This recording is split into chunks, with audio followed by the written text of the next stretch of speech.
Es wird ein spannendes Thema, das ich Ihnen jetzt ankündigen darf, Doing Business in a Volatile World.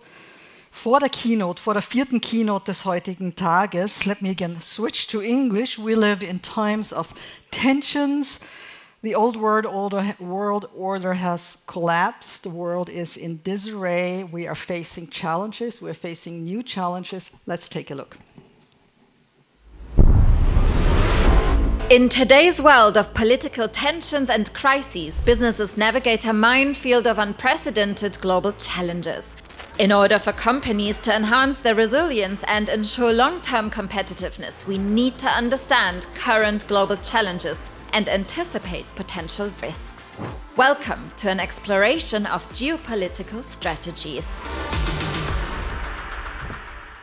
Yeah, which role can Europe play in this role? What is the US perspective?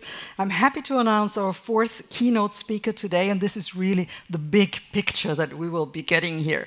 Courtney Rickert McCaffrey is Global Insights Leader at Ernst & Young, specifically at the Ernst & Young Geostrategic, difficult word, Geostrategic business unit. She has just written a book on how to manage geopolitical risks in the new era of globalization. We are very much looking forward to her insights. She will give you really the big picture. Ladies and gentlemen, please welcome Courtney Rickert McCaffrey. The floor is yours.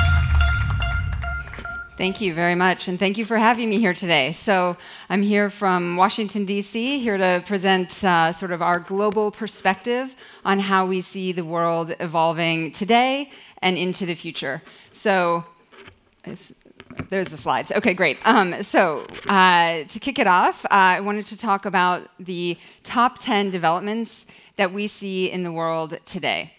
So we're going to go through each of them in a little bit of detail. So first on this slide, what I want to do is give you the broad overview of the two main themes that we really see defining the geostrategic environment today. So those are multipolarity and de-risking. So you can see those with the colors of the dots.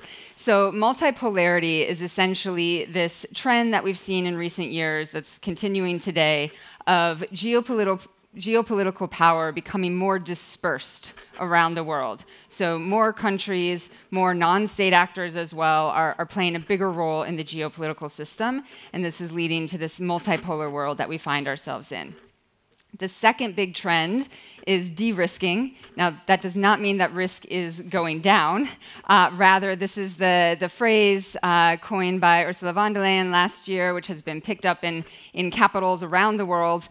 This idea of trying to de-risk supply chains, de-risk strategic sectors for national economies, and build more self-reliance and self-sufficiency. So we see that playing out in a variety of ways.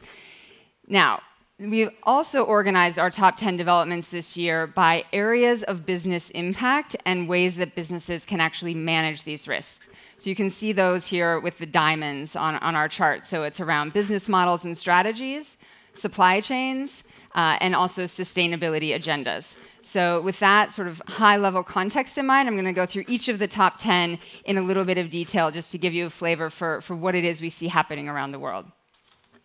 So our first development this year is what we call the geopolitical multiverse. So this is we're sort of capturing this idea of multipolarity here. So you can see, based on the trend lines, that the global level of political risk has been rising in recent years and remains elevated. So it's not just a sense we have, there's actually data behind it that shows that. And then the darker line shows company attention to geopolitics and political risk. So companies actually mentioning this in their annual reports or in their earnings transcripts, things like that. So what we see is, not only is geopolitical risk going up, but many more companies around the world are paying a lot more attention to it. And essentially, what's driving this higher level of geopolitical risk and volatility is this geopolitical multiverse, where we see three main sets of actors all sort of contributing to this volatility. The first set that we tend to analyze and watch is what we call the great powers. So the US, the EU, and China. And so the relations among those three major geopolitical and economic players is really driving a lot of what we see in geopolitics today. Then we have a set of what we call geopolitical swing states. So these are primarily emerging markets that are essentially multi-aligned or non-aligned with all of the major powers and with each other. So they are keeping relations, economic relations and geopolitical relations open with everyone. So in that way, they're important sort of connector economies between some of the great powers. And then third, we have a set of smaller countries or non-state actors that are trying to change the status quo in a variety of ways within their countries or within their sort of neighborhood of the world. So with all of these sets of countries and actors sort of trying to change the system in different ways, that's what's creating this volatility and this multiverse that we face today. So our second key development this year is around the geopolitics of AI. So this is a question we get asked a lot about in terms of how we see AI and sort of the political sphere working together or not. So from our vantage point, what we're seeing in terms of AI and geopolitics is two main races, essentially. The first race is to innovate. So countries around the world, governments around the world are trying to create the conditions for AI innovation within their own economies so that they can get ahead of geopolitical competitors, right? And sort of remain competitive in this new AI-driven economy. And then the second race, which is somewhat in contrast to the first one, is the race to regulate AI, to put in place guardrails around it so that economies can capture the upside potential associated with AI while mitigating the downside risks. Now, of course, the EU is a bit farther ahead from most jurisdictions around the world in terms of the regulatory side. But the risk here for a lot of companies is that they could get ahead of policymakers and regulators in terms of how they're implementing AI, how they're using it, and then face compliance or reputational risks down the line. And then, of course, for countries, for governments, they're trying to strike this balance between innovation on the one hand and regulation and kind of safeguarding economic and social stability on the other. So this is something that I think will continue to play out, certainly the rest of this year and for many years here to come. So our third development, probably no surprise that we have something about the US and China here. But this year, what we're focused primarily on in this relationship is the domestic challenges within each of the two biggest economies in the world. So on the US side, obviously we have the 2024 election cycle, which is kicking into high gear as summer starts now.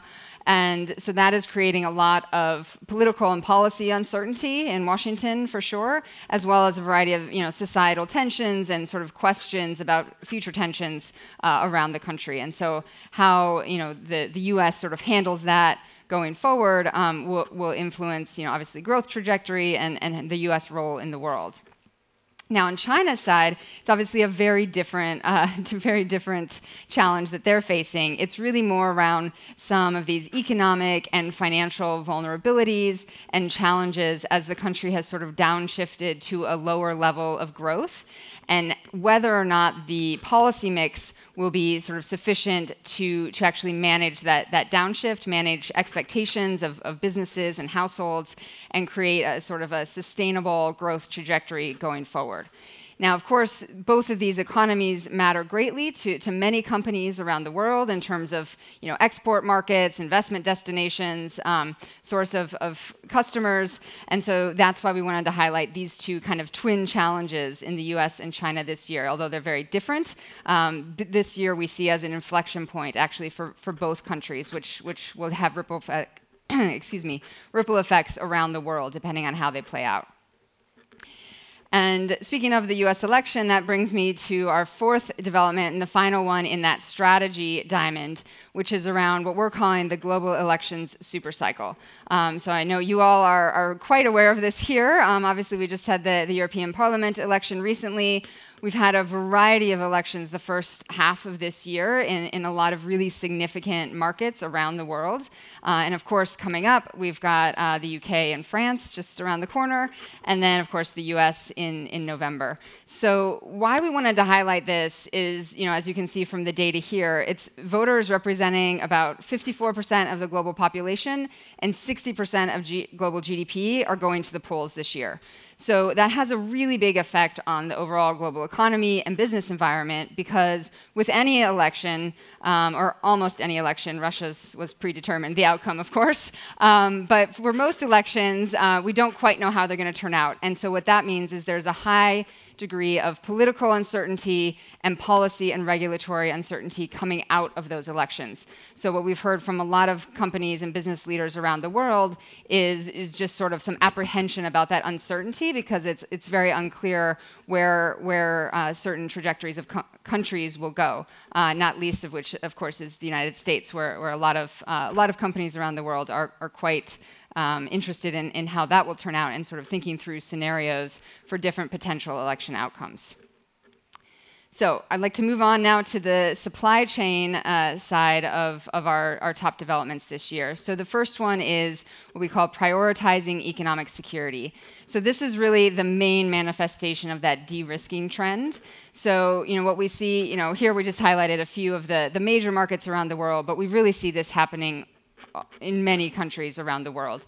And this is basically a re-embrace or an expansion of the use of industrial policies, trade protectionism, and other measures that seek to, again, sort of onshore or nearshore or friendshore supply chains or production, particularly in critical technologies and strategic sectors, or sectors that the government views as strategic for national security reasons. So the important thing to note about this development is it's not across the board. It's not sort of felt uniformly across all companies. It really depends on which sector you're in and what products you make, and also which products are in your supply chain for how this development might impact your companies. But essentially, the more strategic a sector is or a product is, the more of these types of restrictions are likely to be applied to it from capitals around the world. So, obviously the most strategic products at this point are the advanced semiconductors and AI, other technologies and the algorithms associated with AI. Data has obviously become incredibly strategic in a variety of areas. And then what we're seeing is really across the energy sector, particularly sort of energy transition technologies like electric vehicles, which have obviously been in the headlines a lot recently. We're seeing a lot more attention to those types of products as well, so kind of getting more into that strategic space. And the same, I would say, a little farther back, but moving along in a similar trajectory would be sort of biopharmaceuticals and sort of med tech products. So that's an area that we're watching closely as well.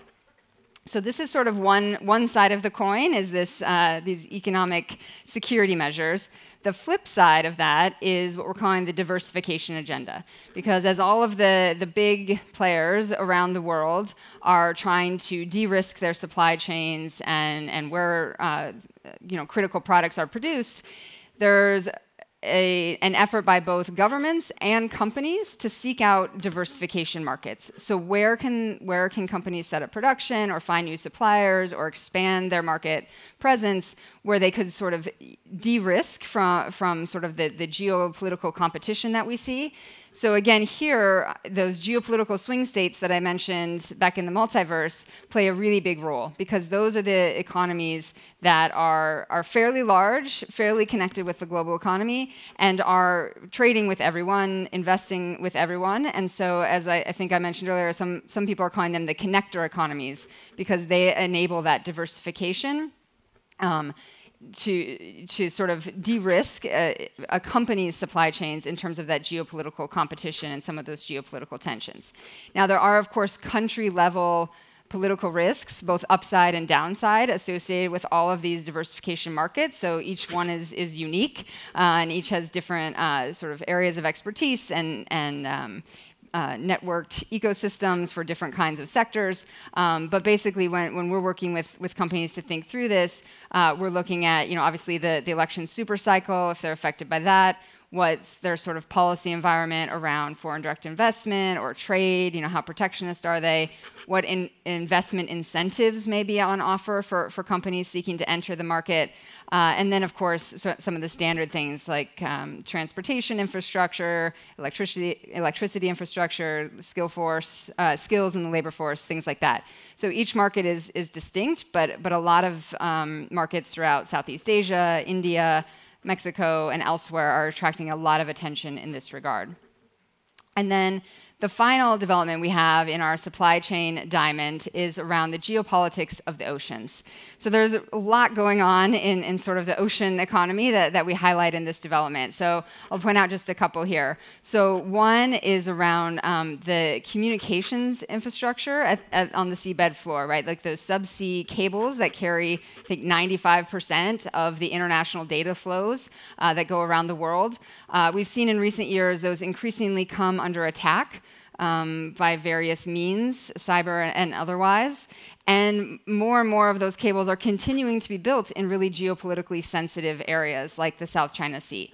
So this is a risk, obviously, to the global economy. If that network went down, or even a significant portion of that went down, that would obviously create a lot of disruption for companies around the world.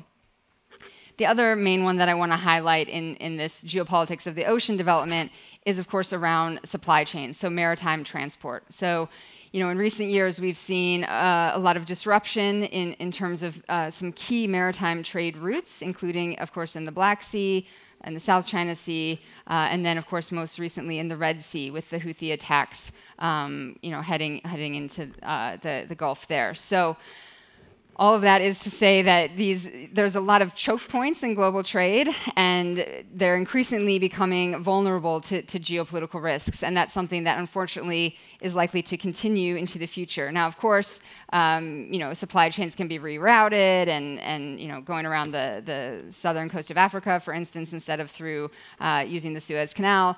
But at sort of a macro level, all of these disruptions sort of add up, create costs, create delays, and so this is something that we want to make sure companies are sort of thinking through how resilient they are, how resilient their supply chains are to these types of disruptions, because unfortunately it does seem like they will continue into the future. So then if I could switch to our last diamond, which is around sustainability. So we've got 3 developments here. This first one is a bit related to the last one as well, in terms of the competition for commodities. So this year, we're really focused on sort of monitoring this geopolitical competition in 3 main commodities. The first being critical minerals, those metals and minerals that go into high-capacity batteries, which go into electric vehicles, of course, and other sort of energy transition technologies. So that's the one that's getting most of the headlines. It relates to the geopolitics of the oceans as well, because there's actually a lot of those mineral resources on the seabed floor, but in international waters. So there's a lot of questions about who has access, and of course, sort of environmental concerns of whether they should even be extracted. But it's likely to lead to more geopolitical tensions around those in the future. So the critical minerals is really the key one here. The other 2 that I would point to are food and freshwater resources. So food, we've seen become increasingly sort of a focus of policymakers in certain capitals around the world, because food security really sort of skyrocketed to the top of the agenda, after the war in Ukraine started, and there were such disruptions to global wheat supplies. So this is something that, kind of highlighted for policymakers some of their vulnerabilities. So this is one that we think could continue to sort of come to the fore as this year goes on and in the years to come as well. And the same goes for freshwater resources, which is the 3rd area of commodity competition that we highlight. This year, especially with the El Nino and then La Nina phenomenons, we're seeing obviously wide sort of swings in precipitation patterns, so causing issues with freshwater resources that way, in addition to groundwater depletion in many areas around the world. So this is something where we could see more domestic political risk associated with using those water resources and companies having access to water when needed, as well as internationally, because a lot of the transboundary waters aren't actually governed by any sort of international agreement. And so that's another area that we're watching closely for potential future tensions. So then we've got dual-track green policies. So this is the idea that some countries are pushing ahead with the energy transition and sustainability regulations. Others are hanging back. And some that had been pushing ahead are now kind of pausing or hitting the brakes a little bit, maybe backtracking on some of the timing associated with those regulations. So all of that is obviously a lot for companies to manage, those that operate cross-border especially. And then finally, it's not only about climate change mitigation, but also adapting to the climate that has already changed, because we're already living in a different climate than we were previously. So we're seeing more policymaker attention to adapting infrastructure and buildings to make them more resilient to climate disruptions, as well as sort of thinking more holistically about sort of the international scene and how to maybe help some of those areas of the world hardest hit by climate change, because we have seen a lot of political disruption resulting from climate disruptions as well. So the two are really linked together in a variety of ways. Now, I do always like to leave people with some food for thought of how to actually manage all of this risk, not just try to scare you. So, obviously, these top 10 are just sort of a sampling of and a high level of what's going on around the world. But each of them can create their own geostrategic challenges and opportunities. But at a high level, these are sort of the three actions that we recommend companies take, or at least think through what actions they could take in each of these areas, around really making sure that your business model and strategy is resilient to these geopolitical disruptions, maybe changing global footprints if needed, thinking about new markets. Same goes for supply chain, thinking through how geopolitical tensions today and potential geopolitical risk in the future could impact your company's supply chain and what could be done to make it more resilient in terms of diversifying or other resilience strategies. And then, of course, around sustainability, really recognizing that link between political risk and climate risk and making sure that the two are kind of addressed holistically when you're thinking through your company's own sustainability agenda or how your part to play in the energy transition, because the political and the climate really are going hand in hand the further we get in this transition. So with that, I will end, and thank you very much.